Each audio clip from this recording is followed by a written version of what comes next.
Welcome. This is the Leadership and Management webinar series, and I'm so happy to have all of you here today. Today's topic is resolving conflict during times of change. And our speaker today is Rich Mayhew. He is the president of the Mayhew Group, and he teaches a variety of courses here at Extension, both publicly and for our corporate clients. And we're very excited to have him here today. He's got a great presentation for you. Before we get started, I just wanted to review the agenda. So welcome again. I wanted to let you know our session is being recorded and it will be made available to you after the session today. For those of you who are attending, we will email that link to you over the next few days, in addition to the copy of the PowerPoint and any additional resources that Rich may have. Then I'm going to inform you a little bit about UC San Diego Extension and our Corporate Education and Custom Training Department, which is the department that hosts this webinar series. Then we'll kick off the presentation, and then we'll do a question and answer period at the end of today's session. We're going to submit question and answer questions via the chat box today, so please do utilize that throughout the presentation, but especially at the end if you have any questions. We also are going to be conducting a couple polls today, and we encourage your participation. Okay, a little bit about UC San Diego Extension. We are the continuing education arm of the university, and we offer professional development and personal enrichment programs for adult professionals. We have 4,500 courses, 100 different certificate programs, focusing in on a variety of topics in various areas, including business, science, technology, engineering, education, healthcare, and so on and so forth. These courses and programs really touch on current and cutting edge skills and deliver real world knowledge to those who are participating. Our programs are taught by experts in the field, in addition to faculty from UC San Diego and other universities. We also have a corporate education and custom training department. I think I failed to mention my name and what I do. So I am Shannon McDonald. I am the Associate Director for Custom Education and Corporate Education at UC San Diego Extension. So a little bit about our department. We actually customize programs for organizations, whether from small to large. So how we do that is we work with clients and we listen to their training needs, and then we design and develop programs that we can execute within these organizations.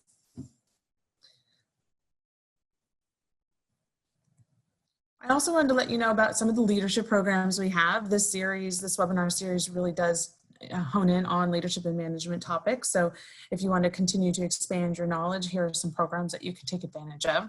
Our Leadership and Management Essentials series, which is what this webinar series is a part of, offers professionals an opportunity to develop the strong and leadership business acumen that is needed in today's industries. We also have a Leadership and Teamwork Certificate program, which is a 3-course online program for the emerging leader, focusing in on leadership, teamwork, and project management. We also have a Leadership and Management program, which is a longer program, a 5-month program that meets weekly and is really geared towards entry to mid-level professionals. Then we have our executive program, which is called Executive Perspective for Scientists and Engineers, which is a 9-month program designed for mid to senior level professionals. These latter 2 programs are application-based. Actually, the latter 3 programs are, and we are now accepting applications for all 3. Finally, I wanted to remind you about this webinar series and the upcoming topics we have. Today is resolving conflict during times of change. And we have an additional 4 here that I wanted to make sure you knew about, and we encourage you to register for. You can do so at extension.ucsd.edu/levelup. Also, past webinars are posted here, so if you do not get an email, you can always travel to this page to find any past webinars. All right, now on with the show. I'm going to turn it over to Rich now, and he's going to talk about resolving conflict during times of change. Take it away, Rich. So, resolving conflict during times of change. Fascinating topic always, but particularly in today's world. And so I just want to put a little box around what we're going to talk about today. I'd like to talk about conflict in terms of what's happening in the workplace. there's so much conflict going on in the world, we could veer off into that, but that's not my purpose of today. And I think one of the things you'll see as we go through the presentation is that conflict is really a necessary part of how we get things done. However, that's not necessarily the way people see things with conflict. In fact, there's been a lot of pain and misery over the time around that in terms of dealing with conflict. As you can imagine, you've all probably been through all of that. So with that, one of the things that I found is that when I ask participants in classes, is this conflict necessary? Is conflict necessary generally? And what I find is they kind of split into two groups. One group says, yeah, conflict really is necessary in the workplace. What it does is it helps generate novel solutions. It ensures everyone's kind of on their toes and engaged in conversations. And then the other group, which says no, sees the destructive side of conflict, especially when conflict is unresolved. And so that's really sort of fascinating to me, is that there isn't sort of a universal desire to deal with conflict, but on the other hand, we all see how important it really is.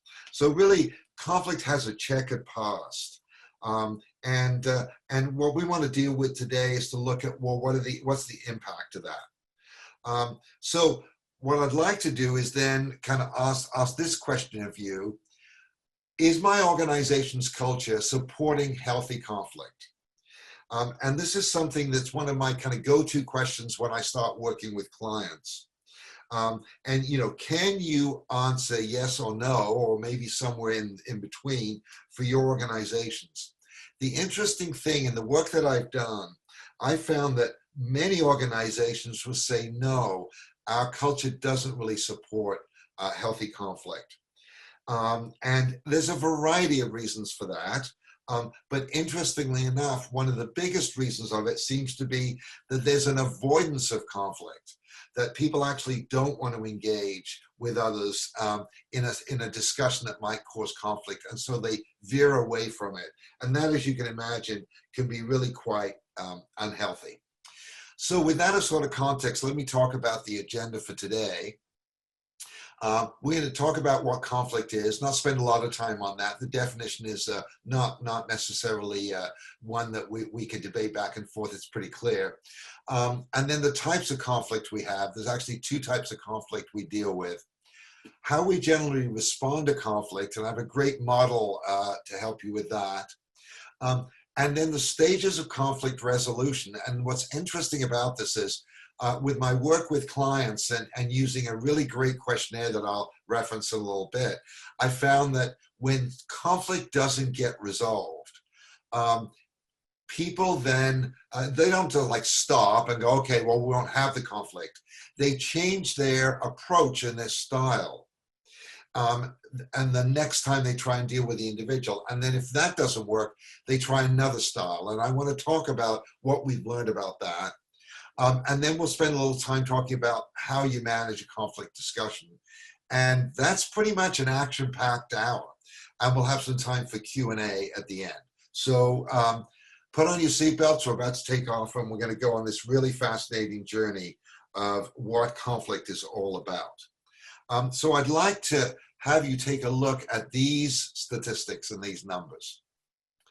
And let's take a look at the first one. 60 to 80% of all difficulties in organizations stem from strained relationships between employees, not from deficits in individual employee skill or motivation. Imagine that actually all these strained relationships come from difficulty working with each other, not because any one of us are better or worse at working with other people. That's a huge number. Then let's take a look at the middle one. The typical manager spends 25 to 40% of his or her time dealing with workplace conflicts. That's what, 1 or 2 days a week if you bunch up all the time. That's a lot of time spent for the managers to do that. And honestly, do we really want our managers having to spend that much time? There's much more important work for them to do. And then finally, 50% of workplace conflict happens as a result of personality clashes and egos. So you can see why we have such trouble with conflict over time. It's not just a structural issue, it's mostly an issue of people working with people. The good news about this, and I don't have this up on the slide, but if there are organizations that decide they're going to actively create a system for managing conflict, we call it kind of a conflict resolution process. That could be mediation, it could be arbitration, it could just be skill building in the organization to help people work through conflict. They get a 50 to 80% reduction in legal costs through people getting upset and suing the organization. So that's pretty dramatic.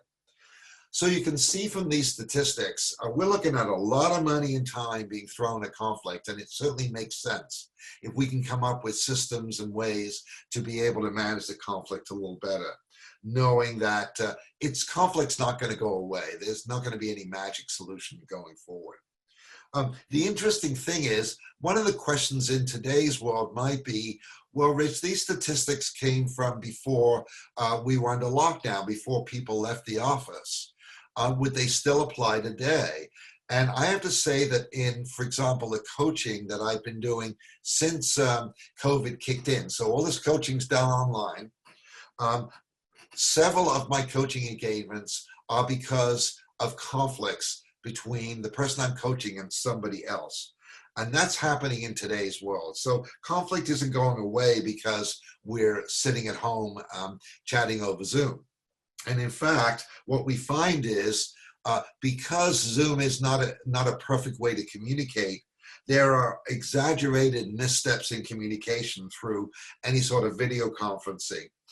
It's because the micro cues that we are so used to paying attention to that we process without thinking about it. Those things aren't easy to read when you're working via Zoom. So conflict is going to continue. And, this is the audio and video fidelity challenges we have today. So one of the results of this is it's more difficult to brainstorm and ideate ideas. In those kind of discussions, conflict often occurs, and that is happening less and less, which is really unfortunate. So, so with that, let's take a look and figure out, well, what the heck is conflict? And I have a simple definition of it, and that is a serious disagreement or argument. And you might go, well, duh, that makes absolute sense, Rich, and that's really as simple as that. It may not always be an argument, by the way. It doesn't have to go that way. But as we look at different ways of dealing with conflict, you'll see why that might happen. But certainly it's a disagreement. If we had no disagreement, we wouldn't be in conflict. So with that, let's take a look at the different types of conflict that we might face here. And we have a poll for you. And so if Shannon's still on, she'll pull up the poll. And we'd like to find out what kind of conflicts you encounter. And you have some choices here. And it's multiple choice, so you can pick more than one. So we're going to open the poll now. And if you please put in your votes. All right, well, this is really fascinating. The winner is different views on times and urgency. Isn't that fascinating? Deadlines are something that'll cause conflict pretty easily. But what I find fascinating also is that it's evenly spread. Personal differences come up there, which is what we talked about a minute ago. A lot of ambiguity, and also the fact that we may have different goals. And that's definitely a cause for conflict. And alignment between goals, if you've ever been in a management role, you'll understand alignment of goals is absolutely critical for people in your organization to minimize conflict. So that's really interesting. You can see a lot of different reasons we get into conflict. The ones around personal differences is fascinating too, and I'll reference that as we go later on in the presentation. So thanks so much. We'll have another poll later on, but that'll be good for right now. All right, so let's take a look at the types of conflict, and I'm having actually a little problem with my mouse, so I'm hoping I can get that figured out. But we have two types of conflicts here. One's called warranted conflict, and the other one is unwarranted conflict. If we look at what warranted conflict is when there's a disagreement about a goal, objective, or an outcome. So that would be pretty typical of what you'd see in the workplace, right? I believe we should open up a new branch office in Milwaukee, and you think we should open up one in Miami, and we now have a conflict. Those are really quite acceptable and appropriate, and we want those to happen. In fact, if you look at organizations like Intel, Amazon, Microsoft, many of those organizations not only want conflict, they actually build systems in place to create it so that they get much more robust and deeper conversations. But at the end of a warranted conflict discussion, there's no hard feelings. You come away, you may not have got your choice. I may have wanted Milwaukee, but we chose Miami, and I'll go, well, we had a discussion and Miami makes sense, even though I was in disagreement. So those we want in organizations. The ones we get challenged with are what's called unwarranted conflict. Unwarranted conflict is a possible agreement on the goal, objective, or outcome, right? So we all agree, do we go Milwaukee or do we go Miami? But there's a disagreement because of differing personality styles. So let's give you an example, right? I'm clear that I want us to open an office in Milwaukee. And so as I present my case for that, so to speak, I'm going to be doing it in a forceful and direct way. My voice might raise, I might stand up, I might be more demonstrative, I might be a little more pushy in my style. And that's a style and approach I have. So I think I'm being appropriately forceful and passionate. My colleague who I'm in conflict with finds me to be arrogant and destructive. So this is a style issue, it's a problem. Perhaps my colleague takes an approach which is to be thoughtful and quiet and listen, and then say, well, we've discussed this a little bit, but I'd like to go away and think about it. And he might see that as, well, I'm just being thoughtful and considerate, it's a big decision. And I see that as him being evasive. So here we get into unwarranted conflict. We leave the conversation and he goes away and goes, boy, that Rich, what an arrogant guy he is. No wonder we can't get things done. And I walk away and go, oh, Joe, that guy, he's so evasive. No wonder we don't get things done. So this is where we get the real issues with conflict. And you're going to see that we'll spend some time in a moment about how we deal with styles of conflict and how we respond to conflict in those ways and what you can do to deal with that. And then we'll take a look at much more around, well, how do we deal with stages of conflict when we don't get things resolved right away? So I'd like to kind of fairly quickly at this point talk about how to manage a conflict discussion, because I think that's worthwhile keeping in the back of your mind as you go through the rest of this webinar. And I'm going to have to do a little technical thing here and just escape out of here to get rid of this. I don't know why my screen was doing that, but that is life. Okay, so here we are. About 6 different steps you can follow in managing a conflict discussion. And I'll come back to these a little later on at the end of the discussion, but I want to give you a context for how you might dialogue with someone else. Whether this is warranted or unwarranted, this will work both ways, but particularly with warranted conflicts. And the first thing is the importance of preparing. Don't go into a conflict discussion winging it. Even if you think you're eloquent, even if you think you have the kind of style that wins people over, it's really important that you jot down what your perspective is on the conflict, what your opinion is, what your facts are, how you feel about it. Are you somewhat indifferent to what the choice is in the end? Or is this really, you want to bet your career on this? And what are your intentions? What do you really want to get out of it? It's important to lay that out and think that through. And so that way, when you get into the discussion with your individual that you are in conflict with, it's important then to start from the third story. And what do we mean by the third story? Imagine for the moment that you are hovering above this dialogue that you're having with this individual. What would you see as an objective observer? And if you look back at prior to this discussion right now when there was conflict, how would you have looked at that objectively? And the best way to do that is to look at what the facts are.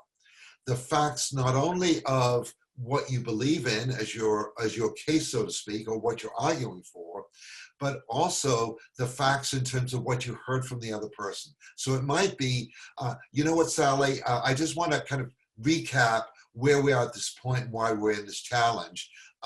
My understanding is that you said that you wanted to open the office in Miami, and you gave 3 reasons why that was important, and you might list them off. And then I said I wanted to open it in Milwaukee, and here are the 4 reasons that I gave for that. And then when we got there, we got stuck on agreeing on what the criteria was. So this is just the objective third story. What it does is it relaxes the other person, and they see that you're not coming in sort of with your dukes up, ready to fight. And then you extend an invitation to the other person and say, are you willing to now talk about this further? I know we've had some challenges before. Are you willing to have that conversation? If they are not willing to have the conversation, then obviously this is a time to regroup and say, if this is not a good time for you, when would a good time be? Do you want to get back to me at a certain time, and let's discuss this further?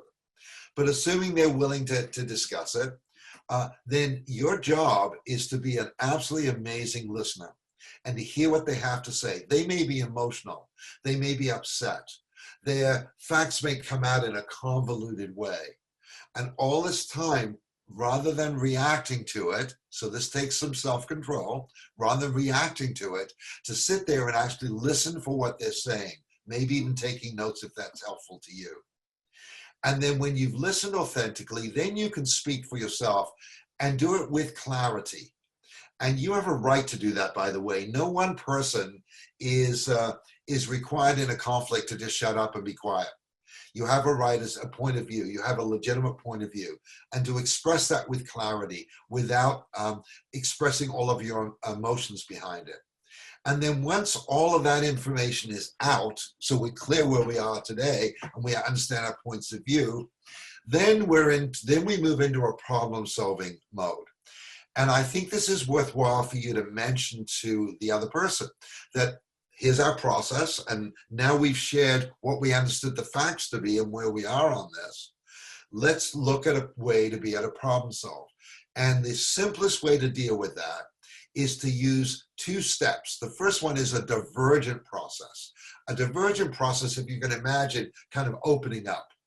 And in divergence, what you do is you generate and brainstorm a lot of different ideas about how you might resolve the conflict. And this is one that's very open. You can make a list. It could have 5 items. It could have 20 items. It doesn't matter. But the idea is to brainstorm without judgment.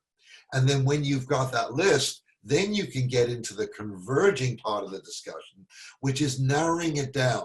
Well, I see we have 10 ideas here on how we can resolve this issue of whether we are in Milwaukee or whether we're in Miami.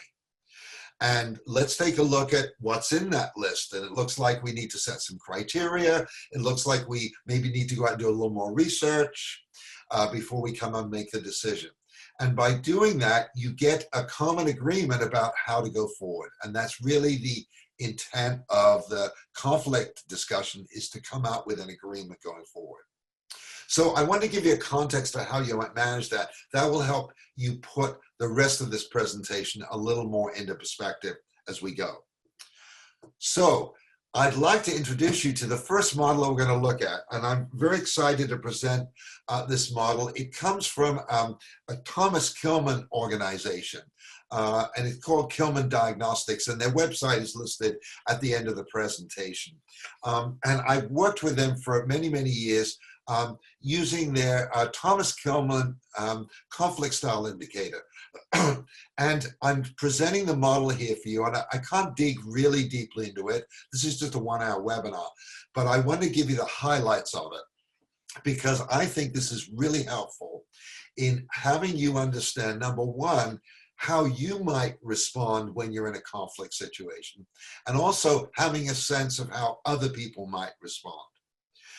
And just to give you a preview of coming attractions, after I discuss the 5 styles, I'm going to have you, we'll open up the poll again, and I'm going to have you decide which one of these styles you think you mostly use. Now, I want to be clear about this, is that we're not little robots, and we don't just use one style all our lives, and we never change. One is you have the ability to change and use different styles. And secondly, you might very well use different styles depending on the situation. But I bet you that you probably have one style that you default to most of the time. And that's the one I want you to pick out as we go through these 5 styles.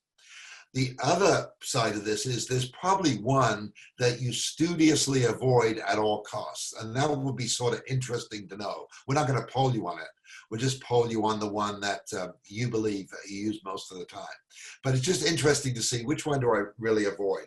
So the way this model works is there's 2 different aspects of behavior that you can demonstrate to other people when you're in conflict. The first one has to do with the amount of assertiveness you show towards the other person. So this is back to my example of when I was in conflict with the individual about, do we open in Milwaukee or Miami? I described myself as being pretty forceful, right? That my voice was raised. I was pretty assertive with them. So that would be a representation of that. The other aspect of this model is how cooperative you are. And this is one of, am I flexible? Am I open? Am I willing to change? And you'll see different styles use different amount of each, and we'll look at them. Now, to be fair, there's no kind of one style that you might say, well, why don't we just do that? And this is always the risk with any kind of model like this, is the names that they use for the styles can be sort of appealing or unappealing. Like, I'll give an example. A lot of people say, well, seems to me collaborating, that's the style you should always use. And it's certainly a great style, but it has its pros and cons, just like all of them. And other people respond going, avoiding, I never want to be avoiding. That doesn't seem to make sense to me at all. But there are times in which avoiding really works wonderfully. We'll talk about that. So just to give you a little context on that. So we're going to go through, we're going to kind of march pretty quickly through each of the 5 styles. I'll talk about what they're about, give you an example or 2, and then we'll vote on it. So let's look at the competing style first. So in the competing style, you're acting assertively, but you're not particularly cooperative. I call this a sort of power-oriented style. The approach of people in a competing style is they want to get their needs met. And it may be at the other person's expense, they don't care, but they got to win. That's what this is all about. And there are situations and times when that might be really useful. Certainly, if there's a bit of an emergency situation and maybe we need to evacuate from somewhere, this is not the time where we can get into conflict. I got to go in there and say, look, I'm in charge here and we're going to do it this way. That's a competing style and it's totally appropriate. Also, if you're dealing with unpopular decisions like cost cutting or enforcing unpopular rules, sometimes competing style is the only way to go. Also, if you're dealing with somebody who might take advantage of you if you act non-competitively, then having a competing style may be what you'll need to do to equalize the power between the 2 of you. I'm going to give you a couple of quick examples of how this plays out when you have 2 competing styles with each other. And the first one, and I'm not intentionally getting into politics, but I'll just mention it, and that is Nancy Pelosi, the leader of the House, Mitch McConnell, the leader of the Senate. Both of them, in my mind, now I haven't had them take this questionnaire, obviously, but my sense of watching them is they both have a competing style of dealing with conflict. And you see that all the time when they get on the news. They have this competing style. It isn't necessarily good or bad, it's just how they approach things. Another one I want to mention in the world of business is this company called Quibi. I think that's how you pronounce it. And it's actually short, I didn't know this, but Quibi, the name of the company, is short for Quick Bites.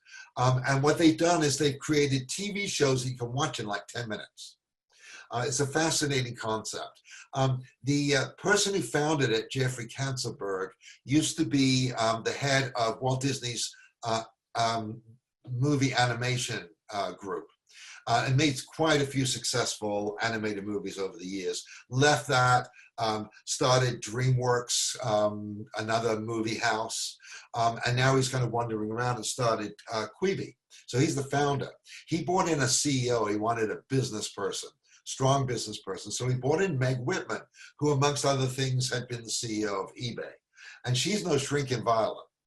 I read a great article recently about the two of them and the challenges they have working with each other. Because they went into this sort of trying to be equals, even though Katzenberg was the founder. And as they got going, they started getting to this competing style because Meg Whitman is used to running her own organization.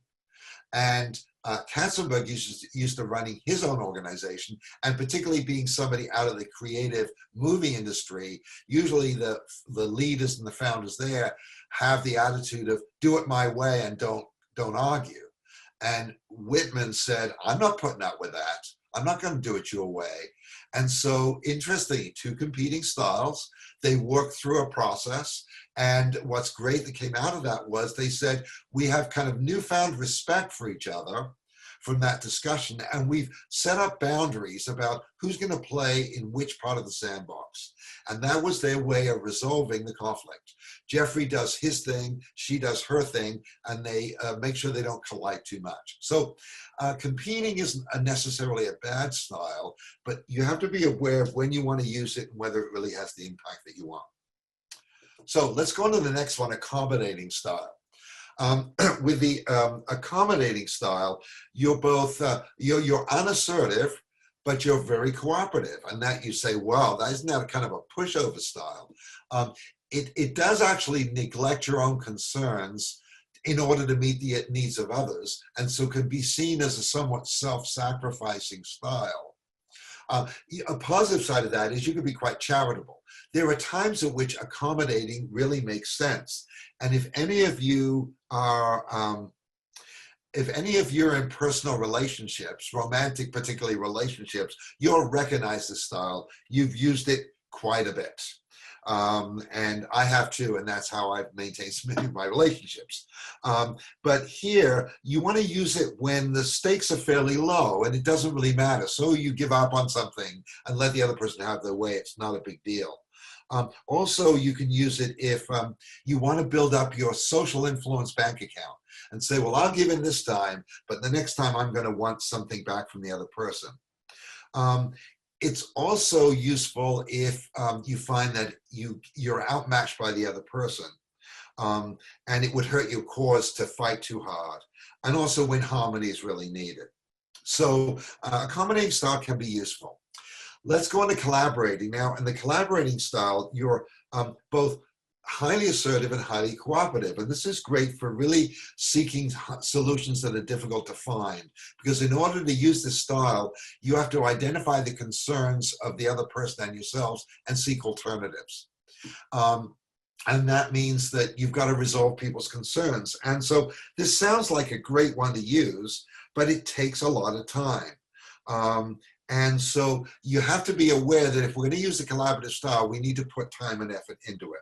A quick example of that, the famous King Solomon, two people came to him. They had an orange. They were arguing and fighting over who should get the orange. And so he said, well, you know, wait a minute, you both want the orange. Tell me why you want it. Because one option will be we'll just cut it in half, but they weren't happy with that. So one of the persons said, well, I'd like the orange because I'd like to eat it. And he goes, okay. Ask the other person, why would you like the orange? And they said, because I want to make marmalade and preserves. And he goes, well, I think we have a simple solution here.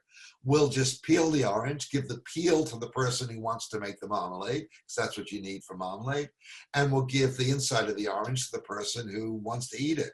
And it's a win-win. So that's a quick example of the collaborating style. But in order to do that, you have to be inventive and open and coming up with many different ways to deal with it. So let's now look at the avoiding style. With the avoiding style, we're low assertive and low cooperative. So you don't immediately address the issue or concern. You sidestep or postpone it. You might even withdraw from the other person. You might go, Rich, whenever would that be useful? And it's usually useful when you have people that are kind of get hot under the collar and they're feeling like they're getting agitated and it's difficult to reason with them. It's a good idea to kind of step away. I'll give you a personal example of that. At one point in my career when I was in the corporate world, I had an opportunity for promotion and I was competing against a peer of mine. And the peer ended up getting the job. I didn't. And as you can imagine, when my boss came in and sat me down and told me this, I was actually quite upset. And in fact, I got not angry, but I got agitated about it and got a little bit argumentative with him and was a little upset. So he used the avoiding style with me. And he said, Rich, I need to go make a phone call. I'll be right back. And he left my office and he went off. 10 minutes later, he came back. I calmed down. We could have a decent conversation. So there are times at which avoiding really, really works. So with that, let's take a look at compromising. Now, with compromising, you have a little amount of assertive, a little amount of cooperativeness, and that's usually useful because you can get a fairly quick agreement. It's like you give in a little bit, I give in a little bit. And that's useful when the two parties are pretty equal in terms of their power. And you can come to some agreement, but you all give up a little bit. You don't get everything you want.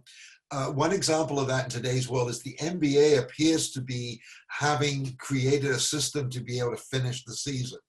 And in order to do that, they had to compromise with the players and other groups to be able to make that happen. And they're probably going to pull it off. Whereas look at baseball. Baseball, they're not using the compromising style. And the players and the owners are at loggerheads and they can't budge. So that might be one of which compromising would have been helpful, but they haven't done that at this point. I do want to mention that when we look at leaders, the avoiding style is one that reduces leaders' credibility. So if you are a leader, I would only use avoiding in very, very selective situations. So which conflict style do you default to? And Shannon, if we could pop up the other poll and let's see which one you prefer to use. Okay, here we are collaborating. Well, I honor all of you. That collaborating is a style that takes a lot of work and effort. And I really honor the fact that all of you are comfortable with that style and it will serve you pretty well. And we have a very low number on competing. Maybe you've learned from life experience that that isn't the style that always works very well. So I'm really impressed. You all are well on the way of really developing good conflict management skills. So well done. All right, so with that, let's move on. And I'd like to talk about, just very quickly, 4 different approaches you can take to really give active and constructive behaviors in conflict. This is from Eckhart College, who've done a lot of research on this. And we've mentioned this earlier, so I won't spend much time on it. That is, being able to take perspectives and understand your point of view and the other person's point of view is really key, and not just being stuck on your own. Coming up with creative solutions. We talked about that through diverging and then converging. Expressing your feelings, which is really important. That's part of good emotional IQ, is to be able to at least honor and accept the feelings you have. And to reach out to the other person. You know, we'd said earlier, it's really important that you ask them, do we have permission to have this conversation? So that's just some basic tips you can use. Now, on this one, what I'd like to do is, this is kind of a bit of a busy slide. And I'm sorry, I have to kick out of here for a minute to get rid of, I don't know why it's doing it. I can't get rid of that, but there we are. All right. So This is a busy slide, and this is based on the work of Dr. Elias Porter, which he did a lot of work on relationship awareness theory. It's a great organization that does an assessment. It actually looks at motivational value styles, but as part of that, it looks at how we deal with conflict. It's called the Strength Deployment Inventory. I use it all the time. It's wonderful. But as part of that, Dr. Porter talked about the fact that we have 3 stages of conflict that we can go through if it doesn't get resolved.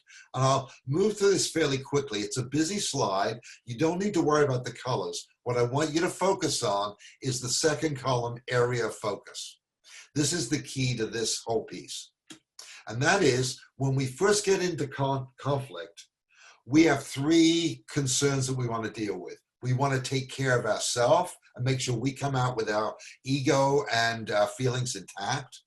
We want to obviously solve the problem, and we do care about the other person. We don't want to throw them under the bus. We'd like them to come away from the conflict feeling okay about themselves too. Very altruistic. It's a great way to start in a conflict. However, if in our first conflict discussion or 2, we don't resolve the conflict, then we move to a different approach. And our second approach is, now we care about taking care of ourselves and making sure that our ego and esteem is intact. And we obviously want to fix the problem, but we're much less interested in whether the other person gets their needs met or not. And then we try and solve the conflict that way. And if that doesn't work, then we go to our third stage, which is we have one issue, and that is I got to take care of me and make sure my self-esteem is okay. It's never a pretty sight when we get to stage 3. The good news is that doesn't happen very often, certainly not at work. Usually at work, we can get things resolved in stage 1 or 2. It's usually in our personal lives that we get to stage 3. So let me do a quick example of this. This is using me. And what's important about this is as we go to each stage, we actually completely change our approach. So for me, when I'm in stage 1 conflict, I rise to the challenge. I get passionate. I might get a little emotional. My voice gets raised. In a really tough situation, I might actually be pointing my finger at the other person. So let me give you a personal example of how I went through the stages. So this was a pre-COVID example. Girlfriend and I discuss where we're going to go on vacation. She says, I'd like to go to Hawaii. I say, why don't we go to New York City? We haven't been there before. And so we chat about it a little bit. And I go, you know, New York's an amazing city. We've been to Hawaii before several times. Why don't you try something new, honey? It'll be fun. Come on, let's do it. Her reaction to that is she shuts down. So that went nowhere. So we leave the conversation. So that was stage 1 for me. I rose to the challenge. I was vociferous. I was really making my point. Didn't work. So now I go to stage 2. So I think about it. I walk away and I go, that didn't work. So my stage 2 style is that I pull back and analyze. And I go, well, obviously I wasn't being logical. I was being too emotional. Next time I chat with her, I'm going to lay out all the facts. So I had this great spreadsheet. Pros for going to Hawaii, cons to go to Hawaii. Pros to go to New York, cons to go to New York. And I had it all laid out and the expenses and everything. I was really proud of myself. And I sat down with her and I go, look, here's the kind of layout of why it actually makes logical sense for us to go to New York City rather than Hawaii. And I explained it all there. And she sits there and she's scowling. And she says, you know what?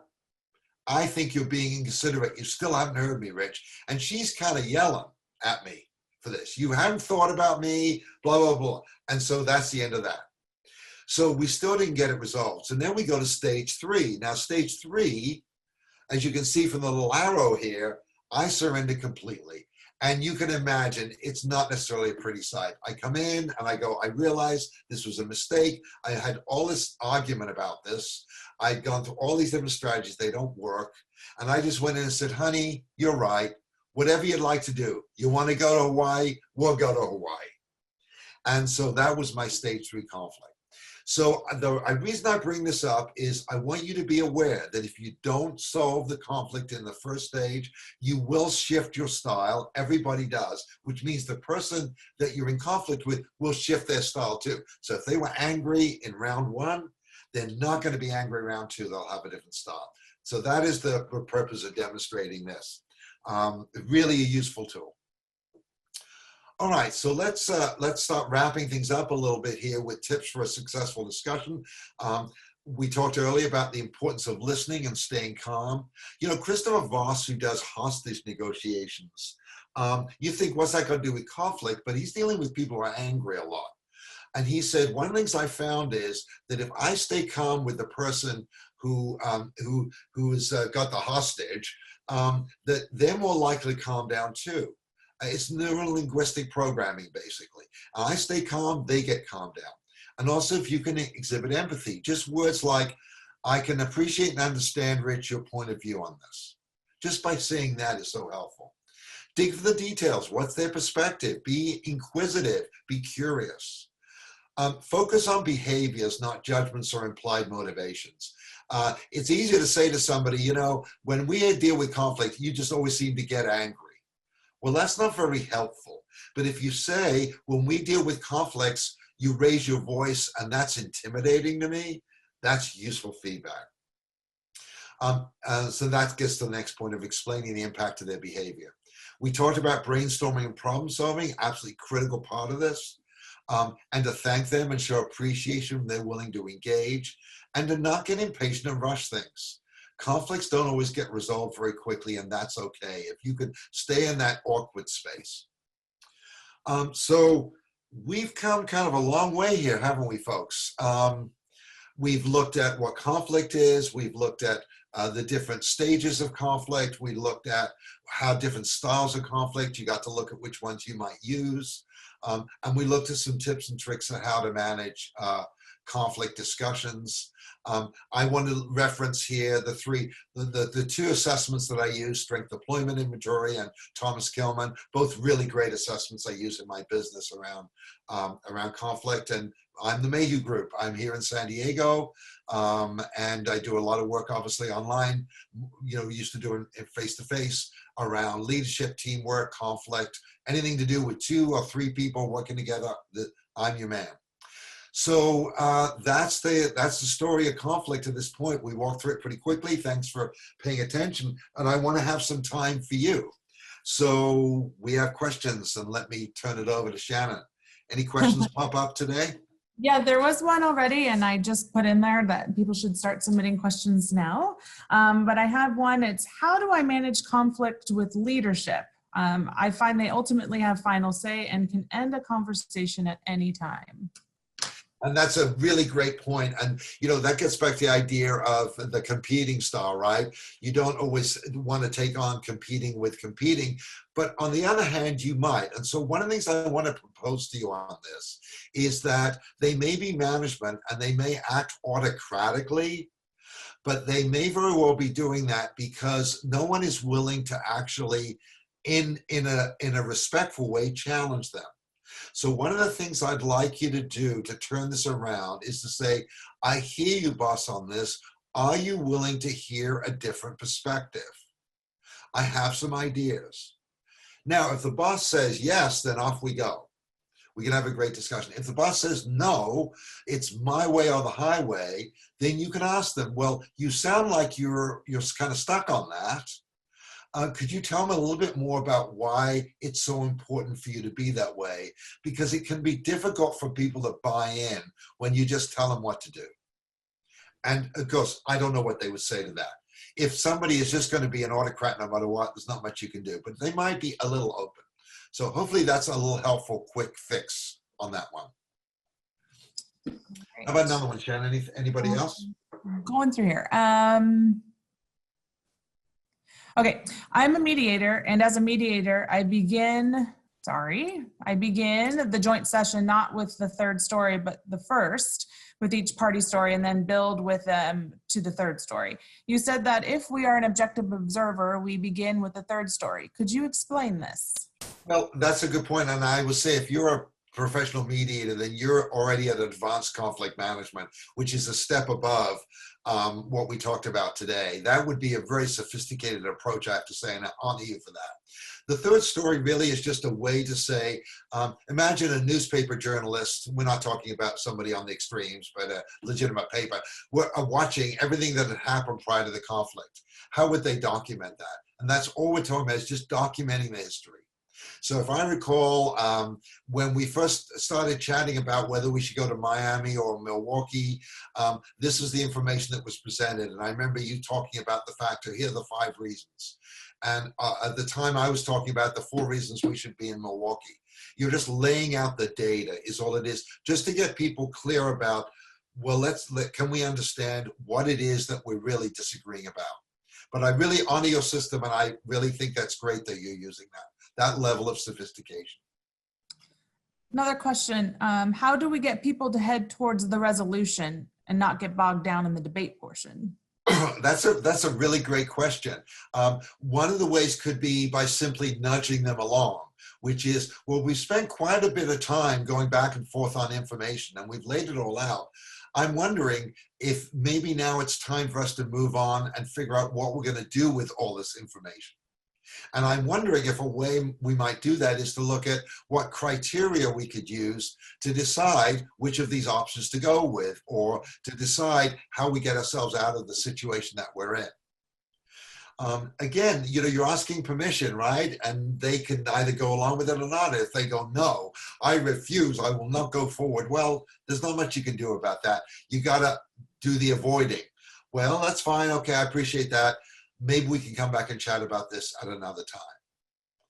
But yeah, that's a tricky one to do if they're not willing to be cooperative. Most people will go along. Most people want to get the conflict resolved.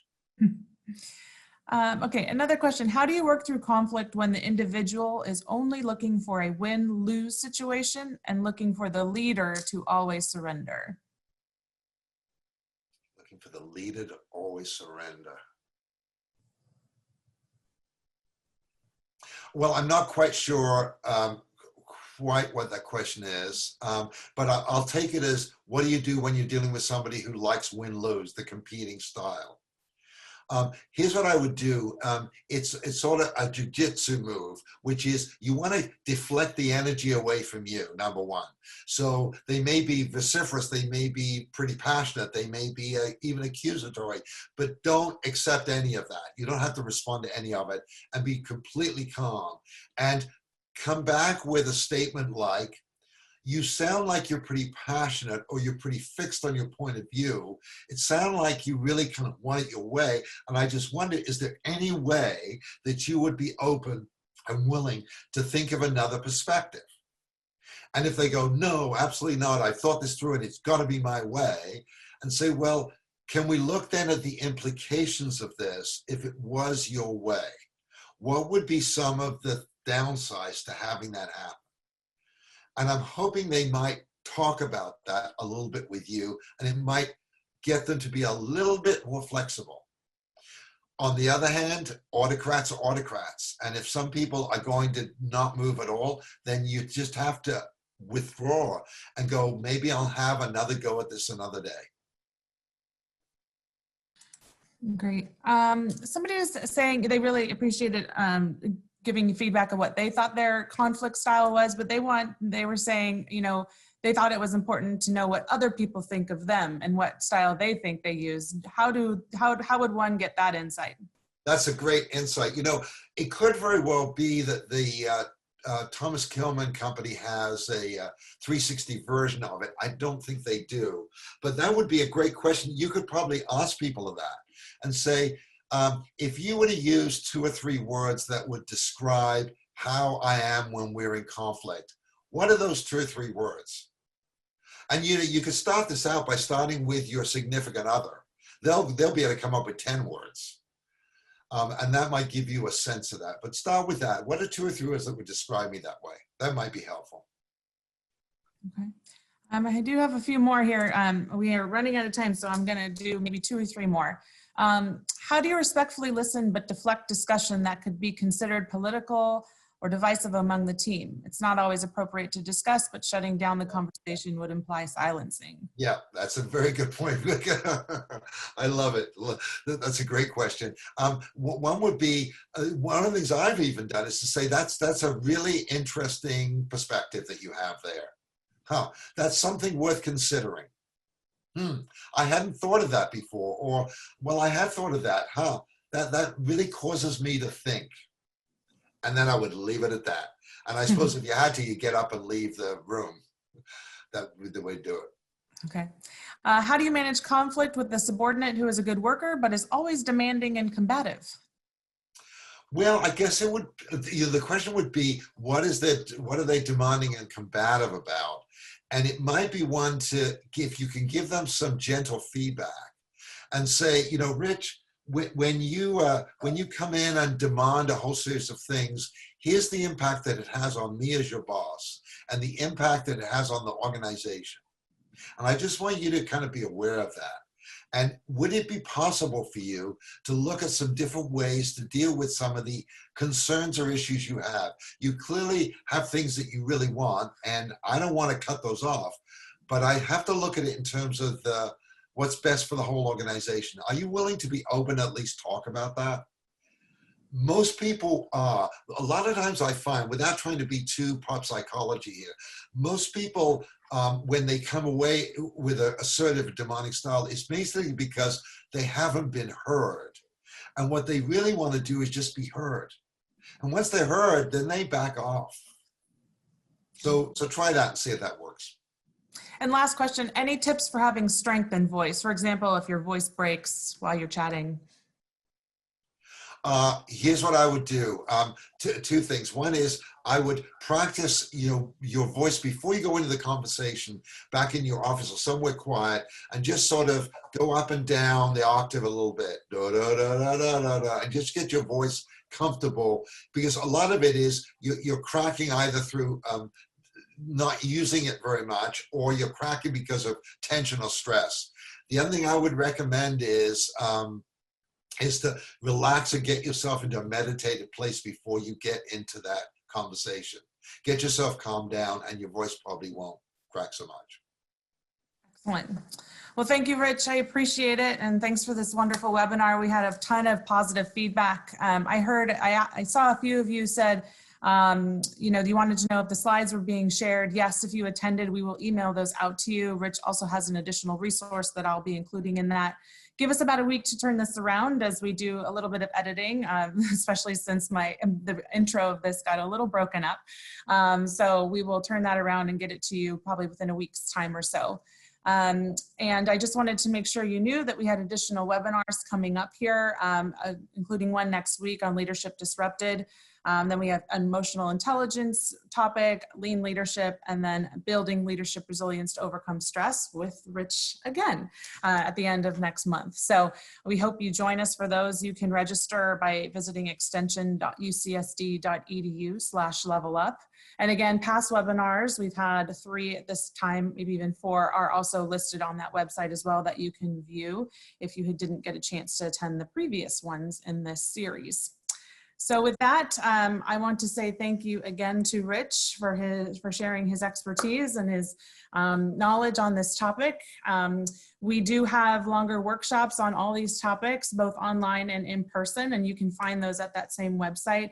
And we do have one on conflict as well. So please do feel free to look at those. And we address conflict in all of our leadership programs as well at length, as it is a very important topic in the workplace to address. If you do have any questions, feel free to email me. That's my email on the screen. Otherwise, we hope you all have a wonderful day, and thank you again. Thank you. Thank you very much. Bye.